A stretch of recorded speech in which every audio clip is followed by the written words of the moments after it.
नमस्कार दोस्तों, मीडिया में आपका स्वागत है। आज हम आए हैं पूर्व महापौर श्याम सुंदर अग्रवाल जी से मिलने, जो कि एक भ्रष्टाचार के खिलाफ इन्होंने खूब लड़ाइयाँ लड़ी हैं और जीते भी हैं।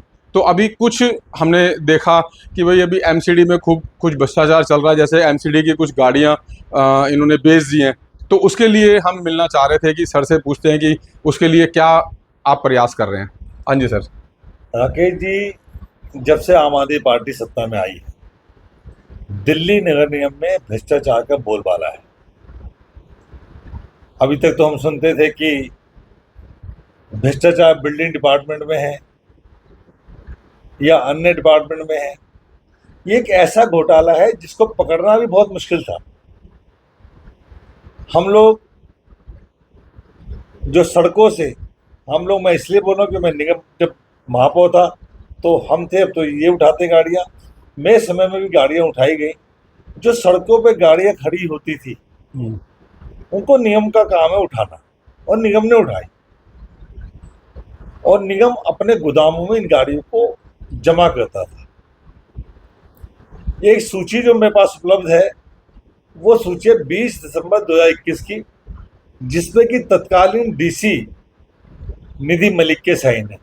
उसमें 609 गाड़ियां विद रजिस्ट्रेशन के उपलब्ध है, जिसमें मैक्सिमम गाड़ियां कार हैं, कुछ ट्रक भी हैं और मोटर बाइक भी है। वो गाड़ियों कब गायब हो गई, कैसे गायब हो गई, किसी को भी पता नहीं। जब उसकी जांच की गई तो गोलमोल जवाब मिला। जब 2-3 न्यूज़पेपर में इसकी खबर छपी तो हड़कंप मच गया। जो लोग इसमें लिप्त थे वो दूसरे पे आरोप लगने लगे, दूसरों पे मरने लगे। एक पत्रकार ने ये आवाज उठाई, वो कोर्ट तक भी गए, और कोर्ट के अंदर डीसी महोदय के माध्यम से एक हल्फनामा दिया गया, जिसमें कहा गया, उन्होंने माना कि 328 गाड़ी गायब हुई है। उनका पता नहीं है वो कैसे गायब हुई हैं। इसके लिए उन्होंने ये सारी बातें लाइसेंस इंस्पेक्टर जो होते हैं उनके ऊपर डाल दी कि हम उनकी जांच करेंगे। बड़ी हास्य वाली बात थी। ये मैंने आपको 609 की सूची बताई है, ये दिसंबर 2021 की है। दिसंबर 2021 से लेके अब तक लगभग 2.5 साल हो गए। 22, 23, 24 का भी दिसंबर नहीं आया तो 2.5 साल लगभग हो गए। 2.5 साल में भी गाड़ियां जमा हुई हैं, उसमें भी कार जब्त हुई है, उसमें भी स्कूटर जब्त हुए हैं, ट्रक भी जब्त हुए होंगे। वो कहाँ है, उसका तो हिसाब बताइए ना। आपने कहा कि हमने कुछ गाड़ियां बेची हैं, जिसमें 281 गाड़ियों की बात करते हैं। 281 गाड़ियां बेची गई। गाड़ी बेचने नियम है, हमारे यहाँ पोर्टल है निगम का। आप उस पोर्टल में डालेंगे, जो हमारे यहाँ कबाड़ी है, जो कबाड़ी से रजिस्टर्ड है, वो अपनी बोलियां लगाएंगे। जो सबसे अधिक बोली देगा उसको गाड़ियां सौंप दी जाएंगी। उसको पहले बता दिया जाएगा ये गाड़ी आके देखना चाहो देख लो, फिर जो बोली लगाए उसको देंगे। इससे पहले भी बोली हुई थी 3 साल पहले लगभग, उसे 47 गाड़ियां 21,80,000 की बिकी थी। ओनली 47। और अभी इन्होंने दिखा दिया, जब कहा कि पता लगा पोल खुल गई है, क्या किया जाए, तो इन्होंने कोर्ट के अंदर कहा 328 गाड़ियां तो गायब हो गई हैं, बाकी हमने गाड़ियां बेची हैं जो 2,30,000 की बेची है। ये ना कोर्ट में, ये हमारे डॉक्यूमेंट है, जो कबाड़ियों से 2,30,000 का चेक दिया हुआ है। 500 गाड़ियां का संज्ञान दिया है, 281 का नहीं, और 300 गाड़ियां चोरी गायब हो गई है। वो तो उसके लिए दूसरे पे डाल रहे हैं। आप डीसी महोदय अंशुल जी, आप शाहदा साउथ जोन के मुखिया हैं, आपसे बिना पूछे गाड़ी निकल नहीं सकती। इसके अंदर डीसी अंशुल भी, एओ और एसी ये सब इन्वॉल्व हैं। एओ के यहाँ से रसीद करके जाते तब गाड़ियां छूटती हैं। अब 328 गाड़ी तो मान ली, अब 281 गाड़ियां, हैरानी की बात है, 2,30,000 की बेची। 2,30,000 का मतलब होता है 820 रुपए की एक गाड़ी। आज साइकिल भी पुरानी नहीं मिलती 820 की, और आपने कार बेच दी, आपने मोटरसाइकिलें बेच दी, या आपने ट्रक बेच दिया। ये बहुत बड़ा घोटाला गबन है, करोड़ों रुपए का गबन किया है डीसी महोदय ने। मैं इसमें कहना यह है कि इसकी उच्च स्तरीय जांच होनी चाहिए, सीबीआई जांच होनी चाहिए। जिन लोगों ने गबन किया है उनको गिरफ्तार किया जाना चाहिए, उनको तुरंत उनके पद से निष्कासित किया जाना चाहिए। और ये तो हमें शारदा साउथ जोन का हमारे संज्ञान में आया है। दिल्ली नगर निगम में 12 जोन है, सभी जोनों के अंदर सभी गोदामों की जांच होनी चाहिए, कितनी गाड़ियां थी, अभी कितनी मौजूद है, और जहां जहां यदि कोई गलती पाई जाती है उन सभी के खिलाफ कड़ी कार्रवाई हो। जो अपने पदों पर बैठे हुए जिनके सामने गाड़ियां गायब हो गई है उनको तो बने रहने का हक नहीं है, उनको पदों से हटाया जाए और उनको गिरफ्तार किया जाए, जांच की जाए, और जांच में जब वो दोषी पाए जाएंगे, पक्का दोषी पाए जाएंगे जो हालात हैं, उनको जेल भेजा जाए। और भ्रष्टाचारियों का एक ही स्थान है, वो है जेल। अच्छा, जैसे हम की एक बात और कहते हैं कि कई बारी सारी बातें विपक्ष में ही क्यों उठ के आती हैं। कई बारी आप एक तो एक थोड़ा सा आप ये भी बताएं कि आप अपने जब कार्यकाल में थे तो आपने को क्या क्या कमियां नजर आई और आपने क्या क्या कमियों को क्लियर करा, और उसके बाद जब आप पद पे नहीं रहे तो उसके बाद भी बहुत सारी चीजें तो आपको लगता होगा ना कि जो चीज आपकी कमियां रह गई करना, तो उसके बारे में थोड़ा सा बताएंगे। देखिए, हमारे यहाँ पे मुख्य काम होता है सफाई का। हम्म। तो हमने अपने समय में सफाई व्यवस्था को दुरुस्त किया। आपके भाभी एक क्या कहें, खत्ता कूड़ेदान जो है। ढलाव घर जिसको हम बोलते हैं था। ऐसे सैकड़ों ढलाव घर थे जिनके बाहर कूड़ा फैला रहता था। नहीं, वो तो हमने देखा कि इस जो इन ढलाव घर को बंद करने का काम हुआ तो मेरे कार्यकाल में बिल्कुल हुआ। ठीक। पहले घर घर से कूड़ा नहीं उठता था, आज घर से कूड़ा सुबह भी उठता है, शाम को भी उठता है। ये मेरे कार्यकाल में हुआ। पहले कूड़ा जब उठा के लेके जाते थे, जो बड़े ट्रक जाते खुले जाते थे, कोई बंदा सोचे नहा के निकलता था तो कूड़ा उसके मुंह पे आके गंदगी उसके मुंह पे गिरती थी। अब बंद ट्रकों में जाता है। नहीं, जो कंप्रेस मशीन लग गई है वो तो एक बहुत बड़ी उपलब्धि है बीजेपी की। भाई, ये सब मेरे कार्यकाल में हुआ। एलईडी लाइटें लगी, आज गलियां एलईडी लाइट से चमकाती है, वो मेरे समय में हुआ, बिना पैसा खर्च किए हुआ। पीली लाइटें हटाई, एलईडी लाइटें लगाई, उस समय इनकम हुई है, उससे हमारी लाइट की बचत हुई है, बिजली की बचत हुई है। करोड़ों रुपया निगम का हर साल बच रहा है। ये ऐतिहासिक काम किया हम लोगों ने। जो पब्लिक के लिए मैंने अपने समय में 2 घंटे सुनवाई करता था, हफ्ते में 3 दिन। जितने फोन आते थे मैं खुद फोन उठाता था, उनकी जो भी परेशानियां होती थी उनको दूर करता था। मेरे समय में मैंने भ्रष्टाचार पे भी लगाम लगाई। मैंने बहुत से भ्रष्ट, चाहे जेई हो, चाहे आपके लाइसेंस विभाग के लोग हो, उनको सीबीआई से पकड़वाया। ये तो आप बहुत चर्चा में आए थे। मैं लगभग 21 लोगों को जेल पहुंचा चुका हूं। और हटने के बाद भी लोग मुझे सलाह लेने आते हैं तो मैं कहता हूँ चलो सीबीआई, मैं साथ जाता हूँ। और पकड़े गए हैं, और जो व्यक्ति सीबीआई से पकड़वाता है मैं उसका सम्मान करता हूँ, क्योंकि एक व्यक्ति को, गलत आदमी को, ईश्वर को पकड़वाने का मतलब है कि आपने सैकड़ों घरों का भला कर दिया। अगर वो व्यक्ति नहीं पकड़ा जाता पता कितने घरों को बर्बाद करता, रिश्वत मांगता और उनको परेशान करता। तो हमारे तो मुहिम है, जो मोदी जी कहते हैं, ना खाऊंगा ना खाने दूंगा, भ्रष्टाचार का एक ही स्थान जेल। उसी मुहिम पे चल रहे हैं। बहुत काम किए हम लोगों ने। और मैं तो कहता हूँ कि हमारे जो 5 साल कार्यकाल था उसमें ऐतिहासिक काम हुए। उसी का परिणाम था कि जब दिल्ली नगर निगम का रिजल्ट आया 2022 का, तो 61 में से 35 सीटें हम लोग जीत के पूर्वी दिल्ली नगर निगम में आज भी बहुमत में। अगर इसकी अलग अलग नियम की गणना की जाए तो पूर्वी दिल्ली नगर निगम सबसे आगे थी। आगे हम लोगों के समय बहुत रही। को आपका एक अस्तित्व बहुत ईमानदार अस्तित्व रहा है, और लोगों को अब भी लोग आपके पास बहुत सारे आते होंगे कि भाई अपनी परेशानियों को लेकर। तो आपको कैसा लगता है कि कैसी कैसी परेशानियां निगम के लिए आ रही हैं, निगम में आ रही हैं, और उसमें आपको आगे मदद करनी चाहिए लोगों की, और क्या क्या सुधार चाहिए, यार उसके विषय में कुछ थोड़ा सा बताएंगे। देखिए, निगम हो या दिल्ली गवर्नमेंट हो, बहुत सी ऐसी चीजें हैं जो हमें लोगों को देने की आवश्यकता है। सबसे पहले मैंने कहा सफाई। हमारे हटने के बाद से सफाई व्यवस्था चल रहा गई। लोगों को सफाई मिलनी चाहिए। अगर सफाई होगी तो बीमारी भी नहीं होगी। उसके अलावा पोल्यूशन की मैं बात करूँगा।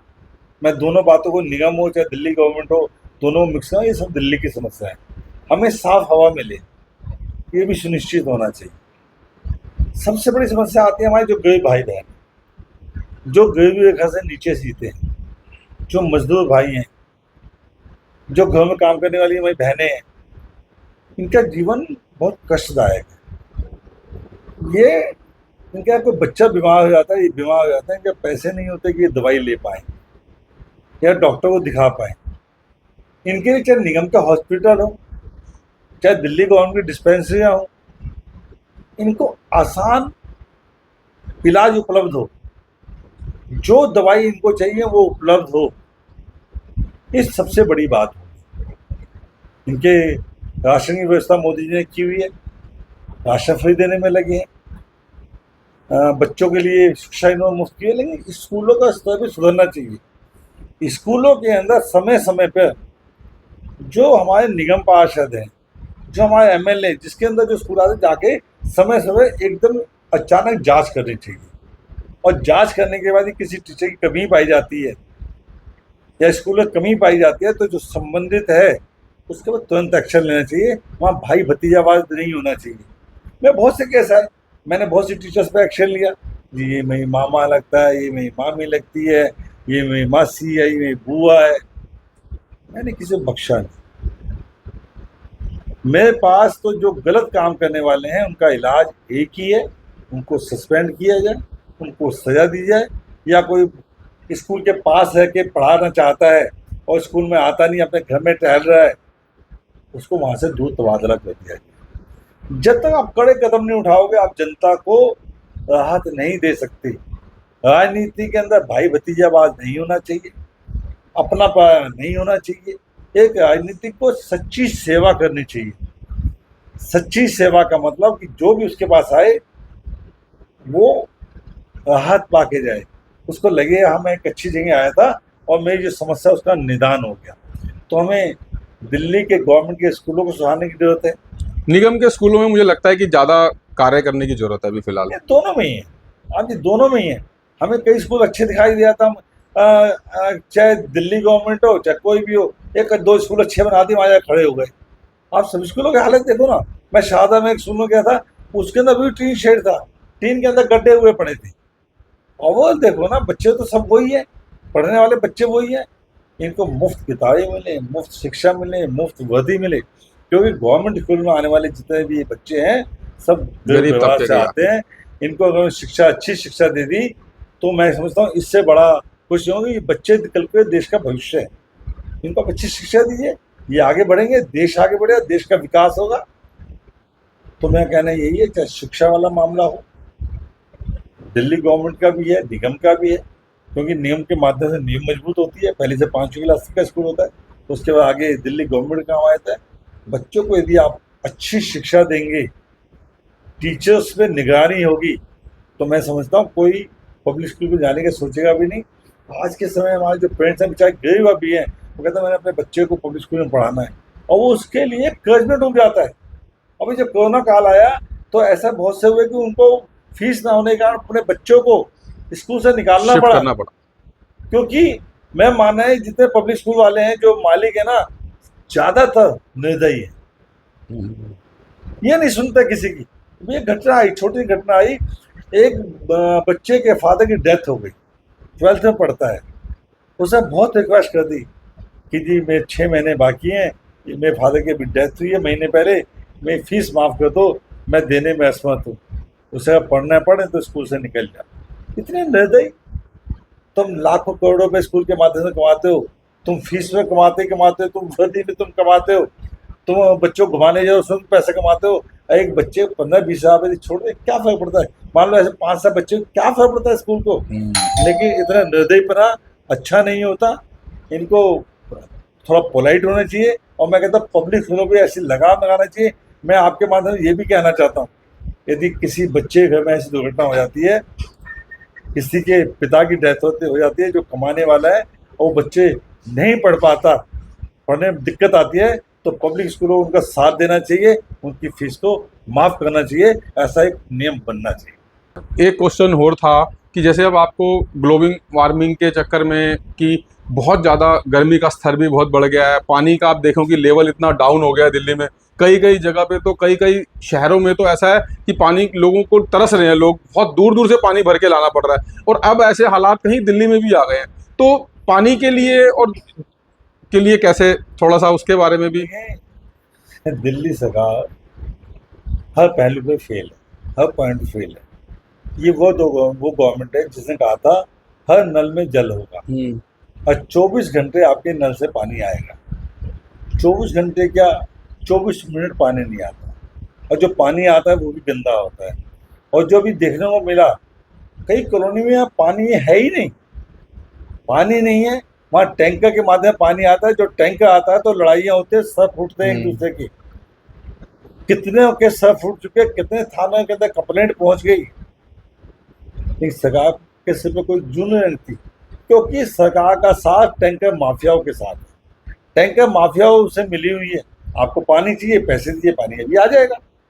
लेकिन नलों में पानी नहीं है, पानी अगर आ भी आए तो बहुत गंदा पानी आ रहा है, लाइनें सेवा से जुड़ी हुई हैं, गंदा पानी है, लोग बीमार पड़ रहे हैं, और इसीलिए लोगों को बाजार से पानी खरीद के पीना पड़ रहा है। जिस सोसाइटी में मैं रहता हूँ, मैं इसी अपार्टमेंट में, मैं समझता हूँ दिन में 20 बोतल आती है, जो मैं खुद लिफ्ट से चढ़ते हुए देखता हूँ पानी की बोतल आई।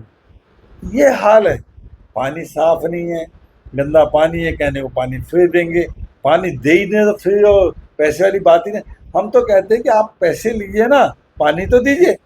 ये सब इनके जो कार्यशैली है वो ठीक नहीं है, इनको काम करना नहीं आता। पानी की बर्बादी आप देखिए, टैंकर टूटे पड़े हैं, जहाँ पानी सप्लाई, पानी बिल्कुल लीकेज हो है। मैं समझता हूँ दिल्ली का 30 से 40% पानी लीकेज में जाता है, उसको लीकेज में बंद नहीं कर पा रहे। अगर वो लीकेज बंद हो जाए तो मैं समझता हूँ दिल्ली के अंदर 90% लोगों को पानी बड़े आराम से मिलेगा, लेकिन लीकेज बंद नहीं कर पा रही, क्योंकि ये सब मिले हुए उससे भी इनकी इच्छा शक्ति नहीं है। हाँ, एक काम बहुत अच्छे जानते हैं कि अपनी कमियों को दूसरे पर डाल नहीं, आरोप दिल्ली सरकार में यही लगाते हैं कि हमें जो पीछे से पानी हरियाणा से मिल रहा था, उसको पानी को मोदी जी ने रोक दिया या ये कर दिया। तो मतलब ये सब चीजों पे बहुत चर्चाएं चलती हैं, हमने देखा कई बार। हमेशा कहते हैं कि जब कहते हैं, मुझे कई बार ना मजाक में लगता है कि यार जहाँ पानी है मोदी हाथ के खड़े हो गए हैं क्या। और हरियाणा का रिकॉर्ड है, आप हरियाणा जो डेली पानी देता है उसका नपाई होती है, जितना पानी मिलना चाहिए उतना पानी इनको तो वो तो डिटेल्स के साथ बताता है कि इतने लीटर पानी हमें मिलता था, अब इतने मिलता है, जो कि बीच में उन्होंने उसकी कटौती कर दी है। दिल्ली की जनसंख्या बढ़ रही है, लेकिन इनका साधन नहीं कोई पानी का। इन्होंने भी एक बयान दिलवा दिया हिमाचल से बयान दिलवाया कि हिमाचल से पानी आएगा तो आया हरियाणा, और हरियाणा गवर्नमेंट ने कहा हम पानी जो छोड़ेंगे हम भेजेंगे आपको आगे। उन्होंने एक बूंद पानी नहीं भेजा। ये तो हर मामले में फेल है। इंडी गठबंधन की बात करते हैं, और वो तो इंडी गठबंधन का हिस्सा ही है ना कांग्रेस, उन्होंने पानी दिया नहीं या पानी मिला नहीं। लेकिन हरियाणा ने जो एक समझौता हुआ है हरियाणा के साथ, जितना पानी मिलना चाहिए उतना पानी मिल रहा है। और मैं तो हैरान हूँ, अब तो बरसात का पानी बहुत आ गया, अब तो वैसे कमी नहीं होनी चाहिए। लेकिन इनका जो प्लांट है वो प्लांट भी फेल है। अभी पिछले 20 दिन एक प्लांट इनका बंद रहा था। अपने सिस्टम को दुरुस्त करना चाहिए, जो प्लांट है उनको ठीक करना चाहिए, लीकेज को बंद करना चाहिए। मैं समझता हूँ इन्होंने सही ढंग से ईमानदारी से अलग काम कर लिया, इस तरह भ्रष्टाचार नहीं फैलाया तो दिल्ली की जनता को पानी से परेशानी कोई होने वाली नहीं। मतलब अति आरोप ना लगाकर अगर उस काम में लगे, उस जगह पे अगर फोकस डालेंगे तो जरूर कुछ स्थिति सुधर सकती है, अच्छी स्थिति होगी। दिल्ली की जनता जो प्यासी मर रही है उनको पानी मिलेगा। ये लीकेज बंद कर दें और जो सिस्टम है उसको सही कर लें, जो इनके प्लांट्स हैं उनको दुरुस्त कर लें। पानी की कमी नहीं है, इनकी नीयत की कमी है। ये अपना भ्रष्टाचार जो फैलाया हुआ पानी में, कितने 60,000 करोड़ का घाटा इन्होंने दिखा दिया। ये पानी की वही है जलपोर्ट जो प्रॉफिट में था, शीला गवर्नमेंट ने छोड़ा था प्रॉफिट में था, आज 60,000 करोड़ घाटे में है। इसका दोषी कौन है? अब तो हमने देखा है कि एक तो पानी के और बिजली के बिल बहुत आ रहे हैं लोगों के। बिजली से लोग बहुत त्राही कर रहे हैं, क्योंकि इस टाइम पे हर एक का बंदे का जिसका 2,000 का बिल नहीं आता था इस गर्मियों में, वही 5-5, 7-7 हज़ार रुपये चला गया है। बिल्कुल, देखिए अभी 9% बिजली का बिल बढ़ा दिया, चुपचाप बिजली का बिल बढ़ा देते हैं। एक आपको ना बिजली के अंदर एक लग के आता है जो डिपार्टमेंट रिटायर हुए हैं पिछले, जब ये प्राइवेट बिजली हुई थी तो उनका उसकी पेंशन पहले हमसे लेते हैं, उसकी पेंशन के लिए अलग से लग के आता है। ऐसे ऐसे टैक्स लगा दिए गए हैं। आप जब बिल को पढ़ोगे तो बिजली का बिल उतना नहीं है जो उसका टैक्स ही अलग है। बिल तो समझ में नहीं आता। उस दिन मैं भी बिल देख रहा था, हमारा 700 यूनिट का बिल 7,000 रुपये आया हुआ था, यानी कि 10 रुपए पर यूनिट। वो आप अवेलेबल ऐसे पड़ेगा, और वैसे आप देखो तो आपको 4 हाँ, रुपए, वो 5 लिखा हुआ 3 रुपए कुछ पैसे और 4 रुपए कुछ पैसे, लेकिन टोटल अगर अमाउंट करते हैं तो 10 रुपए कुछ यूनिट पड़ता है तो लगभग। घोटाला है, यही तो घोटाला है। दिल्ली गवर्नमेंट चाहे बिजली हो चाहे पानी हो, उसमें जनता के साथ बेईमानी करने में, घोटाला करने में लगी है, और इसीलिए शराब घोटाले में जेल में बैठे हैं। ये अपने घोटाले बात से बाज आए, दिल्ली के सामने, दिल्ली की जनता के सामने पारदर्शिता से पेश आए, उनको बताएं कि हमने हाँ बिजली का बिल बढ़ाया है, तो इसलिए बढ़ाया गया, ये पैसा देना पड़ता है। आज 70 से 75% लोग तो बिजली बिल को देखते ही नहीं, बिल आता है चुपचाप भर के आ जाते हैं। अगर उसके गहराई में जाएंगे तो उनको पता चलेगा कि बिजली के बिलों में कितनी लूट है। नहीं, उसमें पता ही नहीं चलता। अगर आप देखने ही बैठेंगे तो इतने से चार्ज लगे हुए हैं कि कुछ कहने की हद नहीं। जब एक 3 रुपए की, मतलब आप एक यूनिट 10 रुपए यूनिट पड़ रही है और दिखाई 3.5 रुपए जा रही है, तो उसका कैसे आप। इसीलिए भारतीय जनता पार्टी ने मुहिम चलाई है, अभी प्रदर्शन किए थे सभी जिलों में, और कि जनता को जागरूक करना कि आपकी जेबों को कैसे काट रहा है, लोगों को बताने में लगे हैं। और आने वाले चुनाव में जनता दिल्ली सरकार यानी आम आदमी पार्टी सरकार को सबक सिखाएगी। इनकी गवर्नमेंट आने वाली नहीं है, अगली बार भाजपा की सरकार बनी पूर्ण बहुमत से। ठीक, चैनल सब्सक्राइब नहीं किया हुआ है तो कृपया करके सब्सक्राइब करें, वीडियो को लाइक करें और बेल आइकॉन को प्रेस करें, जिससे कि हमारी आने वाली नई वीडियो को नोटिफिकेशन आपको सबसे पहले मिल सके।